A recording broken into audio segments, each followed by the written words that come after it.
Welcome to జై Hind academy. ఈరోజు current అఫైర్స్లో మొదటి అంశం ఏపీ పాయింట్ ఆఫ్ వ్యూలో సరుకు రవాణా సేవల్లో ఏపీ టాప్. సో ఏంటంటే సులభతర వాణిజ్యం.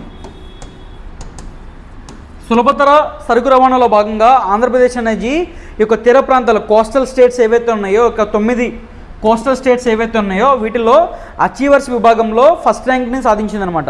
సో దీనికి సంబంధించి చూసుకుంటే కనుక లాజిస్టిక్ రంగంలో రాష్ట్ర ప్రభుత్వ కృషిని ప్రశంసించిన కేంద్ర ప్రభుత్వం లీడ్స్ నివేదిక ఇచ్చిందనమాట.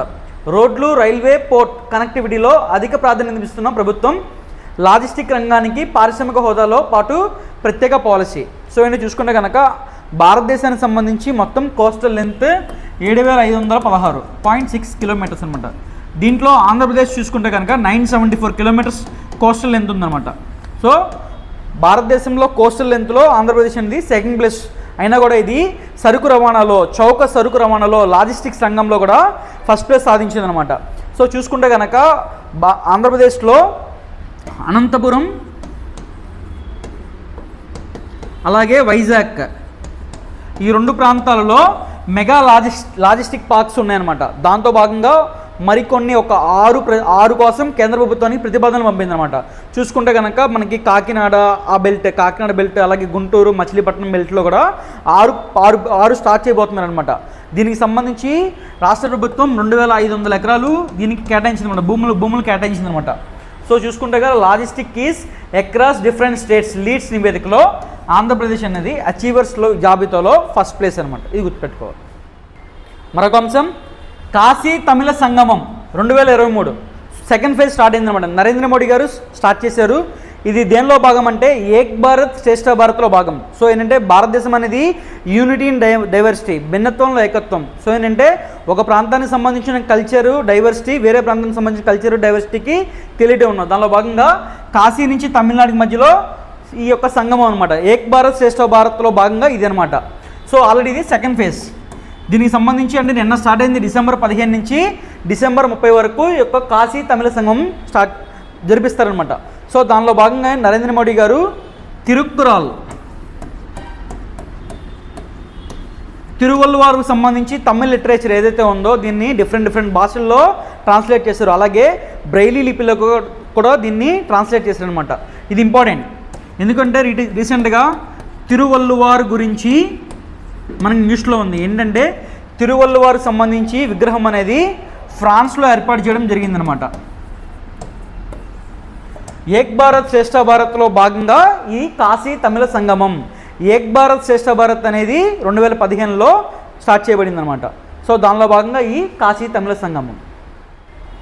మరొక అంశం భారతదేశం డిఫెన్స్ రంగంలో మరొక కీలక ముందడుగు వేసింది. అదేంటంటే ఒక సింగిల్ ఫైరింగ్ యూనిట్ ద్వారా ఒకేసారి ఏకకాలంలో 4 టార్గెట్స్ని లక్ష్యాలని ఛేదించింది అనమాట. దీని సంగతి చూస్తే కనుక 50 కిలోమీటర్ పరిధిలో అంటే గగనతలంలో 50 కిలోమీటర్ పరిధిలో 4 గగనతల లక్ష్యాలని ఒకే ఫైరింగ్ యూనిట్ ద్వారా ఏకకాలంలో ఛేదించగల సామర్థ్యాన్ని సొంతం చేసుకుందనమాట డిఆర్డిఓ రీసెంట్గా ప్రకటించిందనమాట. సో ఏంటంటే అస్త్రశక్తి రీసెంట్గా మనకి సంబంధించిన మిలిటరీ ఏంటంటే అస్త్రశక్తి అనేది సైనిక విన్యాసం నిర్వహించింది. ఈ అస్త్రశక్తి సైనిక విన్యాసాల్లో మనకి సంబంధించిన ఆకాశ్ మిసైల్ ద్వారా ఒకే సింగిల్ ఫైర్ యూనిట్ ద్వారా ఒకేసారి ఏకకాలంలో 4 గగనతల లక్ష్యాలని ఛేదించిందనమాట. తద్వారా ఈ రకమైన సిస్టమ్ అనేది కేవలం భారతదేశం దగ్గర మాత్రమే సొంతంగా ఉందన్నమాట. సో అది మరొక అంశం ఆంధ్రప్రదేశ్ పాయింట్ ఆఫ్ వ్యూలో వైద్య రంగంలో ఏపీ నంబర్ 1. దేశంలోనే ఏపీ ఆసుపత్రులకు అత్యధికంగా 3161 కాయకల్ప అవార్డ్స్. ఈ యొక్క కాయకల్ప అవార్డ్స్ ఏంటో చూద్దాం. 2014లో స్వచ్ఛ భారత్ మిషన్ స్టార్ట్ అయిందనమాట. దాంట్లో భాగంగా ఆసుపత్రికి సంబంధించి శానిటేషన్ పరిశుభ్రత రంగంలో ఈ యొక్క కాయకల్ప అవార్డులు ఇస్తారనమాట. ఈ యొక్క కాయకల్ప అవార్డు చూసుకుంటే కనుక మొత్తం 7 విభాగాలు ఉంటాయి. దీంట్లో ఏంటంటే చూసుకుంటే కనుక రోగులకి వారి కుటుంబ సభ్యులకు అందుతున్న సదుపాయాలు, బయోమెడికల్ వేస్ట్ మేనేజ్మెంట్, ఇన్ఫెక్షన్ సోకకుండా తీసుకున్న చర్యలు, అలాగే పారిశుద్ధ్యం రికార్డుల నమోదు, సిబ్బంది పనితీరు వంటి 7 ప్రమాణాలు తీసుకుంటారన్నమాట. 7 ప్రమాణాలు తీసుకుని దేశంలో చూసుకుంటే కనుక 2022-23 గాను దేశవ్యాప్తంగా మొత్తం 20,336 హాస్పిటల్ తీసుకున్నారు. దాంట్లో భాగంగా ఆంధ్రప్రదేశ్లో మొత్తం 3,619 ఆసుపత్రులకు గాను ఫస్ట్ ప్లేస్ వచ్చిందనమాట. ఏంటంటే ఇన్ని హాస్పిటల్స్ దేశంలో ఎక్కడ లేవు, కేవలం ఆంధ్రప్రదేశ్లో మాత్రమే 3,619 ఆసుపత్రులకి కాయకల్ప అవార్డు వచ్చిందనమాట. సో 3619తో ఏపీ ఫస్ట్ ప్లేస్, 2619తో తమిళనాడు సెకండ్ ప్లేస్ వచ్చిందనమాట. మన పక్కనే ఉన్న తెలంగాణ చూసుకుంటే కనుక 734 ఆసుపత్రులకి కాయకల్ప అవార్డు వచ్చిందనమాట.